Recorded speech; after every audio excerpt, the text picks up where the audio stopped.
नमस्कार दोस्तों, स्वागत है आपका अपना यूट्यूब चैनल टुडे एग्जाम पर। दोस्तों आज है 10 दिसंबर 2022 और आज एसएससी सीजीएल की एग्जाम थी और प्रथम शिफ्ट की एग्जाम समाप्त हो चुकी है। तो प्रथम शिफ्ट में जो भी जीके जीएस के प्रश्न देखने को मिले हैं सभी प्रश्नों के साथ उपलब्ध हो गए हों। सभी प्रश्न जो है आपके एग्जाम में आए हुए हैं। दोस्तों अगर आपको पीडीएफ चाहिए तो आप हमारा टेलीग्राम ज्वाइन कर सकते हैं, साथ ही साथ जीके जीएस की तैयारी के लिए आप हमारा चैनल भी ज्वाइन कर सकते हैं। तो चलिए दोस्तों शुरू कर लेते हैं बिना टाइम गवाए। एक प्रश्न आपको देखा गया, विश्व के कुल जल का कितना भंडारण हिंद महासागर के अंतर्गत है। दोस्तों आपको बता दें, हिंद महासागर दुनिया की तीसरी सबसे बड़ी महासागर है। सबसे बड़ी महासागर की बात करेंगे तो प्रशांत महासागर हो जाएगा, तथा सबसे गहरा महासागर भी आपका प्रशांत महासागर ही है। तो हिंद महासागर के अंदर जो टोटल जल की एरिया है ये लगभग 20% है। एग्जैक्ट 20 से जो भी मिलता जुलता होगा आपका राइट आंसर वही करके आना था। बात करें सबसे अधिक जल के भी दृष्टिकोण से कौन है, तो प्रशांत महासागर। सबसे गहरा भी प्रशांत है, सबसे बड़ा भी प्रशांत है। इसके अलावा प्रशांत महासागर में ही आपका मरियाना खाई स्थित है, जो दुनिया की सबसे गहरी स्थलों में से स्थित है। इसकी जो टोटल गहराई है ये लगभग 11,000 मीटर है, यानी 11 किलोमीटर है। इसके अलावा आपसे क्वेश्चन पूछा जाता है, डियागो गार्सिया और आर्किपियागो द्वीप ये कहाँ स्थित है, तो ये आपका हिंद महासागर में स्थित है। ठीक है, तो ये भी आपको याद रखना है। इसके अलावा अटलांटिक महासागर जो सेकेंड लार्जेस्ट महासागर है उसको अंध महासागर भी कहा जाता है, अटलांटिक महासागर को। तो आप ये बात भी ध्यान रखेंगे अटलांटिक महासागर के बारे में। अगला चलते हैं। अगला एक प्रश्न पूछा गया, प्रोपेन का रासायनिक सूत्र क्या होता है। दोस्तों अगर एल्केन का सूत्र अगर आपको आता है CnH2n+2, हमने ग्रुप डी वगैरह के एनालिसिस में अच्छे से बताया था। तो इसमें आप अगर n की वैल्यू 1 पुट करेंगे तो मीथेन बनेगा, 2 का पुट करेंगे तो इथेन, 3 करेंगे तो प्रोपेन। तो अगर मैं n की वैल्यू 3 पुट कर दूं यहाँ पे तो C3H 3 दूनी की 6 2 8 H8 हो जाएगा। इसे ही प्रोपेन बोलते हैं। Methane, ethane, propane, butane, pentane, hexane, heptane, nonane, decane, इस प्रकार का चलता रहेगा अगर n की वैल्यू आप बढ़ाते रहेंगे। तो ये एल्केन का बेसिक सूत्र होता है, इसे भी याद करना जरूरी होता है। अच्छे अच्छे एग्जाम में बेसिक सूत्र ही पूछा जाता है। चलते हैं आगे। अगला एक प्रश्न आपसे पूछा गया, मौलिक कर्तव्य संविधान के किस आर्टिकल में रखा गया है। अब तो ये पुराने हो गए हैं, 51 के ए में रखा गया है। मौलिक कर्तव्य कब जोड़ा गया, 1976 में जोड़ा गया। कौन सा संविधान संशोधन, 42वां संविधान संशोधन। कौन सी समिति थी, स्वर्ण सिंह समिति थी। इसके अलावा इसे किस भाग में रखा गया है, भाग 4 में रखा गया है। तो इतनी बात आपको ध्यान रखना है। शुरू में 10 मौलिक कर्तव्य जोड़े गए थे, वर्तमान में 11 हैं। और ये किस देश के संविधान से लिया गया है, तो रूस के संविधान से लिया गया है। अगला एक प्रश्न आया, लता मंगेशकर को भारत रत्न से कब सम्मानित किया गया है। दोस्तों मैं आपको बता दूं कि लता मंगेशकर सहित संगीत के क्षेत्र में जितने भी संगीतज्ञ हैं, मैं पहले से बताते आया हूं कि आप जो है इनको देख लीजिएगा, क्योंकि ये गिने चुने हैं, 5-6 हैं।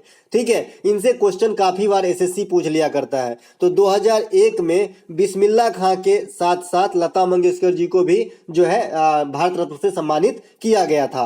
भारत रत्न की शुरुआत बात करें तो 1954 में होती है, और सबसे पहले एस राधा कृष्णन साहब को भारत रत्न जो है पाए जाने की बात कही जाती है। वैसे 3 आदमी को दिया गया था, लेकिन प्रथम की बात आती है तो एस राधा कृष्णन साहब को जो है दिया गया था। इसके अलावा संगीतज्ञ जिन्हें भारत रत्न दिया जा चुका है ये आपका एम सुब्बा लक्ष्मी है, जो कर्नाटक संगीत से जुड़ी हुई है। इसके अलावा पंडित रविशंकर जो सितार बजाते थे, बिस्मिल्ला खां जो शहनाई बजाते थे, लता मंगेशकर जो बॉलीवुड की गायिका रही है हिंदी गाने की। इसके अलावा पंडित भीमसेन जोशी ये शास्त्रीय संगीत से जुड़े हुए हैं। भूपेन हजारिका ये असमिया संगीत, साथ ही साथ और भी ये मतलब और भी जो चीज से जुड़े रहे। भूपेन हजारिका काफी बड़े हस्ती थे और इनके नाम पे जो है ढोला सादिया ब्रिज भी वहां बनाया गया है। और लास्ट जो संगीतज्ञ जो जिन्हें भारत रत्न दिया गया भूपेन हजारिका ही है। तो ये सब याद आप रखेंगे अगर आप आने वाले शिफ्ट में एग्जाम देने वाले हैं या फिर आने वाले समय में एग्जाम देने वाले हैं। तो पद्म श्री प्राप्तकर्ता कनक राजू संबंधित है। दोस्तों पद्म श्री की लिस्ट बहुत लंबी होती है, यहाँ से क्वेश्चन काफी बार आता है, लेकिन क्वेश्चन वही पूछा जाता है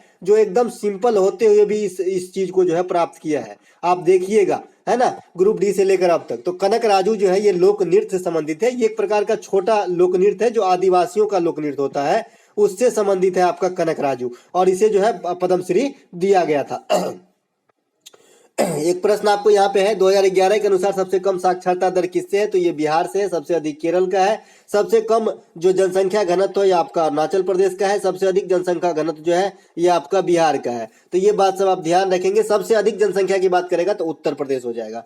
एटीएम मशीन की खोज किसके द्वारा किया गया था, ये प्रीवियस ईयर से पूछा गया डायरेक्ट क्वेश्चन है। तो ये एटीएम मशीन जो ऑटोमेटेड टेलर मशीन होता है, ऑटोमेटिक कभी नहीं मार के आना, कभी कभी फुल फॉर्म भी पूछ देता है। ऑटोमेटिक का मतलब होता है अपने आप चलता रहता है, जी नहीं, इसे ऑपरेट करते हैं फिर अपने आप पैसा आता है, इसलिए ऑटोमेटेड टेलर मशीन है। और इसकी खोज जो है जॉन शेफर्ड 1967 में किया था।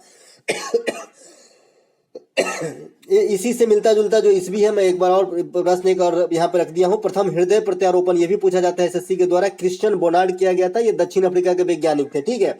इसके अलावा एक पुस्तक आपसे पूछा गया टॉम ऑफ सैंड यानी रेत की समाधि, रेत की समाधि पुस्तक की लेखक कौन है, तो अगर टॉम ऑफ सैंड की लेखक है और ऑप्शन में जो है गीतांजलि श्री भी है तो आपका गीतांजलि श्री आंसर नहीं होगा, इसका आंसर हो जाएगा डेजी रिक्वेल अगर ऑप्शन में है तो, क्योंकि गीतांजलि श्री इसे जो है रेत की समाधि नाम से जो है लिखी थी पुस्तक हिंदी में, ठीक है। इसी पुस्तक को अंग्रेजी भाषा में जो है अनुवाद करने का काम डीजी रेकवेल ने किया और इन दोनों को संयुक्त रूप से 2022 का इंटरनेशनल बुकर पुरस्कार दिया गया। तो आप देख लीजिएगा अगर डेजी रेकवेल ऑप्शन में है तो ये आंसर परफेक्ट होगा, जो है ना मतलब गीतांजलि श्री के अपेक्षा, क्योंकि ये हिंदी में लिखे थे, ठीक है। वैसे बेसिकल पुस्तक इसी का है, गीतांजलि श्री का।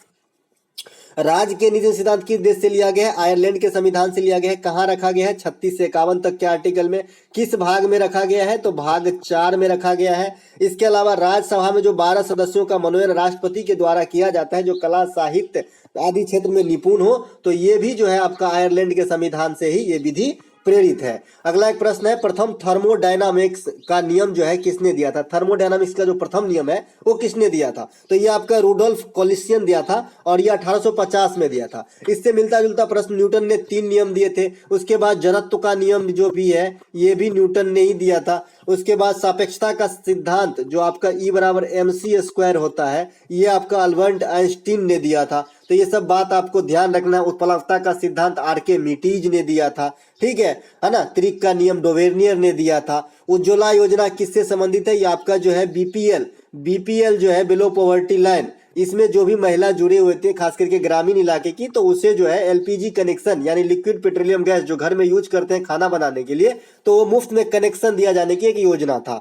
जनधन योजना बैंक खाते से संबंधित योजना है, ठीक है। 2019 का महिला फीफा वर्ल्ड कप का आयोजन कहाँ हुआ था, तो ये आपका फ्रांस में हुआ था। 2019 का महिला फीफा वर्ल्ड कप का आयोजन, 2022 का जो पुरुष वाला फीफा वर्ल्ड कप चल रहा है ये अभी कतर में चल रहा है। ये अभी कहाँ चल रहा है, कतर में चल रहा है। कल इसकी जो है क्वार्टर फाइनल जो है मतलब क्वार्टर सेमीफाइनल, ये आपका क्रोएशिया के साथ मैच भी था कल इसका, है ना।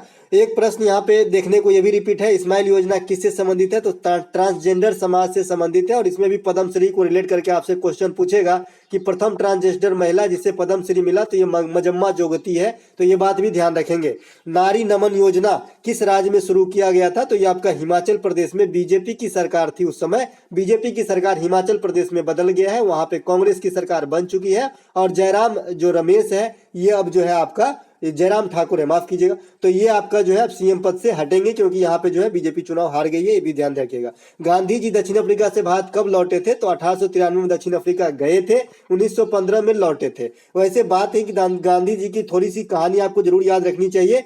गांधी जी जो है बैरिस्टर की पढ़ाई करने के लिए विदेश गए, 1891 में भारत आए, 1893 में एक मुस्लिम व्यापारी जिसकी कुछ मुकदमा दक्षिण अफ्रीका में चल रहा था उस पे, तो ये अपनी बैरिस्ट्री की ये तैयारी किए थे गांधी जी, तो वो अपने तरफ से इन्हें जो है अपने वकील बना के यहाँ से ले गए और गांधी जी राजी हो गए। 1893 में गांधी जी वहां पर अपना दक्षिण अफ्रीका जाते हैं, 1915 में आते हैं। इनके साथ दक्षिण अफ्रीका में भी कई सारे कांड होते हैं, जैसे ट्रेन कांड होती है, और वहीं से एक जो है उनको मतलब एक कहीं ना कहीं एक पथ मिल गया जो है आंदोलन में उतरने का और जो है मतलब दुनिया को एक नई राह पे लाने का। तो ये बात सब भी गांधी जी के बारे में ध्यान रखेंगे। ये दक्षिण अफ्रीका की बात हुई। उसके बाद जो है फिनिक्स फार्म वगैरह भी इन्हीं से संबंधित है। इसके अलावा गांधी जी के द्वारा जो इंडिया में है सबसे पहला चंपारण सत्याग्रह, ये 1917 ये बिहार में 3 कठिया पद्धति के खिलाफ हुआ था और राजकुमार शुक्ल ने आमंत्रण किया था। इसके अलावा असहयोग आंदोलन 1920 में होती है और ये इसके बाद जो है दांडी मार्च आपका 1930 में होती है और आपका भारत छोड़ो आंदोलन 1942 में होती है। तो गांधी जी के बारे में इतने बात मोटे मोटे तौर पे याद रखना है। करो मरो का नारा गांधी जी ने ही भारत छोड़ो आंदोलन के दौरान दिया था। इसके अलावा एक प्रश्न यहाँ पे पूछा गया कि रक्त का थक्का जमने में कौन सा विटामिन मदद करता है। दोस्तों रक्त का थक्का जमने में जो विटामिन मदद करता है, वैसे जो ब्लड में नेचुरल थिंग होता है प्लेटलेट्स वगैरह, ये भी मदद करता है, लेकिन विटामिन की बात यहाँ पूछा गया था, तो विटामिन के जो है रक्त के थक्का जमाने में मदद करते हैं। इसके अलावा एक प्रश्न आपसे पूछा गया था, बथुकम्मा नृत्य किस राज्य से संबंधित है। तो बथुकम्मा नृत्य जो है ये आपका तेलंगाना राज्य से संबंधित है, तेलंगाना से संबंधित है आपका बथुकम्मा। इसके बाद आर्य समाज की स्थापना कब हुई थी। तो 1875 में हुई थी। आर्य समाज की स्थापना मुंबई में हुआ था, उस समय बंबई था। इसके अलावा इसके संस्थापक की बात करें तो मूलशंकर, यानी इसका मूल नाम मूलशंकर था, जिनका जो है मतलब ऐसे हम जानते हैं दयानंद सरस्वती के नाम से। वेदों की ओर लौटो इन्होंने ही नारा दिया था। सत्यार्थ प्रताप प्रकाश पुस्तक के लेखक जो है दयानंद सरस्वती जी हैं। ब्रह्मा समाज की स्थापना 1828 में होती है राजा राम मोहन के राय के द्वारा, और ये होता है आपका कोलकाता में। एक बार पूछ दिया था कहाँ होती है, तो ये कोलकाता में हुई थी। इसके अलावा पौधों को मजबूती प्रदान कौन करता है। तो सेल मेम्ब्रेन जो है पौधों को स्ट्रेंथ प्रदान करता है। इसके अलावा पेड़ पौधे में कोशिका भित्ति पाई जाती है, जो जंतु कोशिका में नहीं पाया जाता है। ये मेन डिफरेंस है जंतु सेल में और पादप सेल में। भारत ही नहीं, एशिया के सबसे बड़ा सीएनजी पार्क कहाँ स्थापित किया गया। तो इंदौर में किया गया है। इंदौर आपका जो है स्वच्छता रैंकिंग में प्रथम स्थान रखता है भारत के अंदर, और ये मध्य प्रदेश में स्थित है। एक प्रश्न आपसे पूछा गया, अंडकांड के अध्यक्ष कौन है। तो अंडकांड के जो अध्यक्ष है ये आपका रेबेका ग्रीन स्पेन है। इस प्रकार का ऑप्शन में दिया गया होगा और यही राइट आंसर करके आना था। तो दोस्तों जो भी प्रश्न प्राप्त हुए सभी प्रश्नों को लेकर आए। अगर आपको अच्छा लगा हो तो लाइक कर लीजिएगा। मिलेंगे एक सेकंड शिफ्ट के वीडियो के साथ, तब तक के लिए जय हिंद।